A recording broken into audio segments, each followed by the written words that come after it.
লোক এসেছিল চাদর মুড়ি দিয়ে দুর্গা দিদির কাছে। আমি দেখেছি, আমার মনে হচ্ছে ওই লোকটাই দুর্গা দিদিকে নিয়ে গেছে। আমাকে যে করেই হোক তাড়াতাড়ি আমাদের খুঁজে বের করতে হবে দুর্গা দিদি কোথায় আছে। জগৎপুরে এত বড় জায়গা, ওই লোকটার সাথে যদি দুর্গা দিদি যায় আমরা খুঁজবো কোথায় ওকে? আমিও তো তাই ভাবছি, কোথায় নিয়ে যেতে পারে দুর্গা দিদিকে।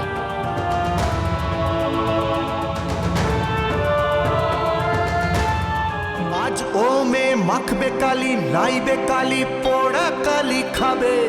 বিধান ভাঙার শাস্তি স্বরূপ দুর্গা ভাসান যাবে। আজও মে মাখবে কালি, নাইবে কালি, পোড়া কালি খাবে। বিধান ভাঙার শাস্তি স্বরূপ দুর্গা ভাসান যাবে। তোমাদের মনে আছে হটে চাচি মশাই বলেছিলেন দুর্গা ভাসান যাবে আজ? হ্যাঁ দিদিমণি, হ্যাঁ। তার মানে আমাদের ওখানে থাকার সুযোগ নিয়ে হটে চাচি মশাই দুর্গা দিদিকে জলে ডুবিয়ে মারতে চেয়েছেন। আচ্ছা শিখা দিদি, তোমাদের তো এখানেই বাড়ি, তোমরা জানো জগৎপুরে কোথায় কোথায় নিরিবিলি পুকুর পাড় আছে যেখানে দুর্গা দিদিকে নিয়ে গেলে কেউ টের পাবে না?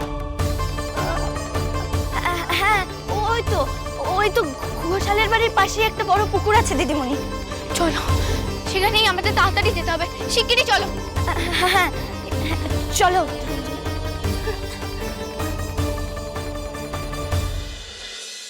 কি বলছিস কি রে কেলো? তুই সত্যি বলছিস বৌমা বচেশ মশাইকে হারিয়ে দিয়েছে? তবে যে বলছে গিন্নিমা, গ্রামের সবাই ওখানে বৌদিদিমণি নামে জয় জয়কার করছে। মুকুজ্জে বাড়ির মাতা বৌদিদিমণি সবার সামনে একেবারে উঁচু করে দিয়েছে। হ্যাঁ, ওই আপনি মন দিয়ে ঠাকুরকে ডাকেন না, আর নাই তো ঠাকুরের আপনার দিকে মন নাই মা, বলে গা চারা করা জায়গায় দিদির নামে গায়ে লোকের জয় জয়কার করে। বচ্চার মশাইয়ের মতো দিগ্গজ মানুষকে হারিয়ে দিলে মানকের বউ। শুধু আড়াইনি মা, শুনলেন তো ওটা গায়ে লোকেরা এখন দিদির নামে জয় জয়কার করছে। আর দিদিকে এই জগৎপুর থেকে সরানো যাবে না মা। ছোট, উনি বৌমার নামে মায়ের কাছে পুজো দিয়েছিলেন, মা ওনার ডাক শুনেছে, মুখ তুলে তাকিয়েছে। বল জয় মা, জয় মা। আচ্ছা ওরা কোথায় এখন আসছে না কেন? গিন্নিমা, গিন্নিমা, গিন্নিমা, কি হয়েছে রে বেনিয়ামিন, ছুটে ছুটে এলি কেন? সর্বনাশ হয়ে গেছে গিন্নিমা, সর্বনাশ হয়ে গেছে। কি হচ্ছে? আমাদের দুর্গাকে খুঁজে পাওয়া যাচ্ছে না, আর তার দায় এসে পড়েছে আমাদের স্যারদের উপর। যাক, আর চোখে হলেও মা আপনার দিকে চেয়েছে।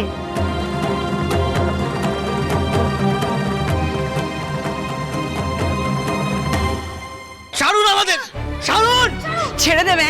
তোকে ছেড়ে দেবে? আজ তুই এখান থেকে পালাতে পারবি না মানকে। জনার্দন, এবার কিন্তু আমার সহ্যের সীমা ছাড়িয়ে যাচ্ছে।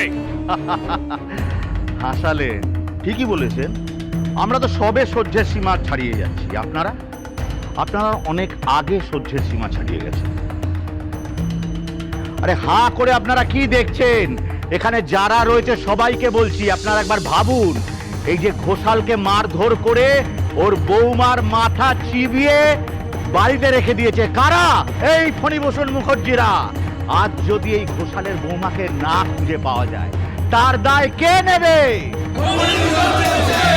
মুকুজ্জে বাড়ির শাস্তি চাই, মুকুজ্জে বাড়ির শাস্তি চাই। শান্ত,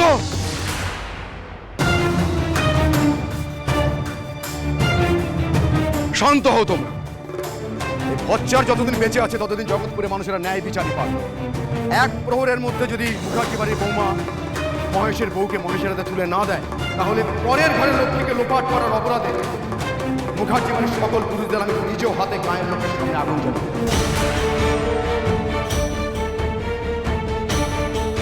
আমি বলছি, শোনো তোমরা, দুর্গা নিজে আমাকে বলে গেছে স্বামীর কাছে যাচ্ছে।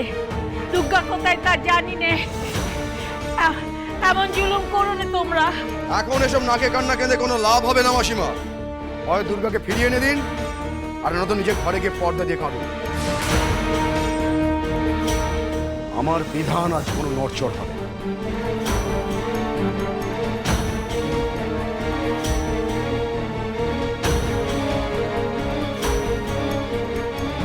ঘোষাল, তুমি ওদিকটা যাও, ওখানে কিছু ভাবতে হবে না, আমরা দিকটা দেখে নেবো, যাও। মানিকদা, এবার কি হবে রে? এখন যে আমাদের মরা বাঁচা সব বৌদিদের হাতে। ভয় পাস না বোধা, আমাদের কিচ্ছু হবে না। বাবা বাবা, আমার কেন জানি না মনে হচ্ছে দুর্গা দিদি ঠাকমাকে নিজের স্বামীর কাছে যাচ্ছি বলে চলে যাওয়া, আর ওর স্বামী এখানে এসে দুর্গা দিদিকে খোঁজ করার মধ্যে কোনো একটা যোগ আছে। যোগ তো আছেই। সারা গায়ের সামনে বৌমার হাতে এই হার খরচা যে হজম করতে পারবে না সেটা আমি খুব ভালো করেই বুঝেছিলাম। ব্যাপারটাকে এইভাবে ঘুরিয়ে দেবে আমি ভাবতেই পারিনি। বাবা, বউ তো বকুল আর শিখাকে নিয়ে গেছে, কারোর সাহায্য ছাড়া এক প্রহরের মধ্যে দুর্গা দিদিকে বউ খুঁজবে কিভাবে? কিন্তু আমার চিন্তা হচ্ছে অন্য। ঘোষালরা যেরকম হিংস্র, আমাদের এখানে বেঁধে রেখে বৌমাদের কোনো ক্ষতি না করে।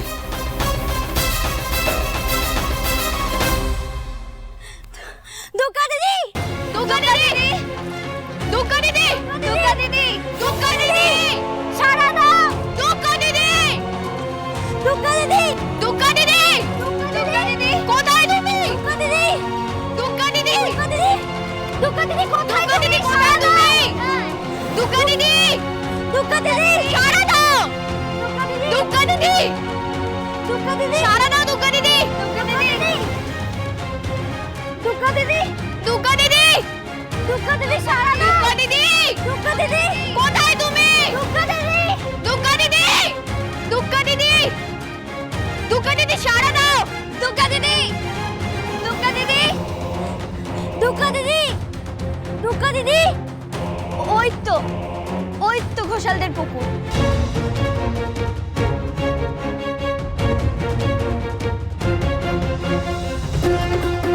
চলো দিদিমণি। আমার মন বলছে আমরা ওখানে দুর্গা দিদিকে খুঁজে পাবো, চলো।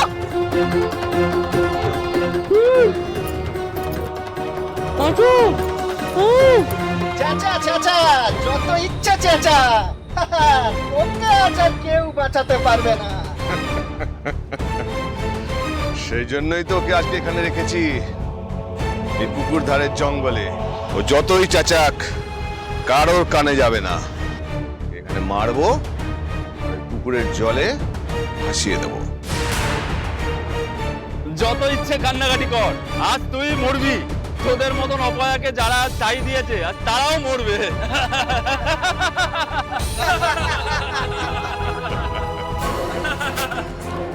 অপেক্ষা কিসের সাধন? এবার ভাষণ দিয়ে খেলা সাঙ্গ করো। হ্যাঁ, দাঁড়া সাধন, দাঁড়া। এত তাড়া কিসের?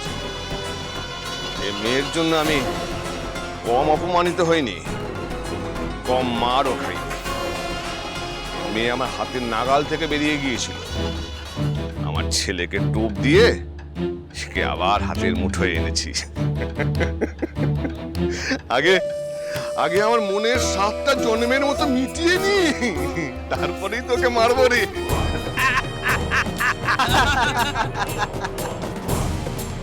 চেঁচা চেঁচা, আজ তোর চেঁচানি কেউ শুনবে না।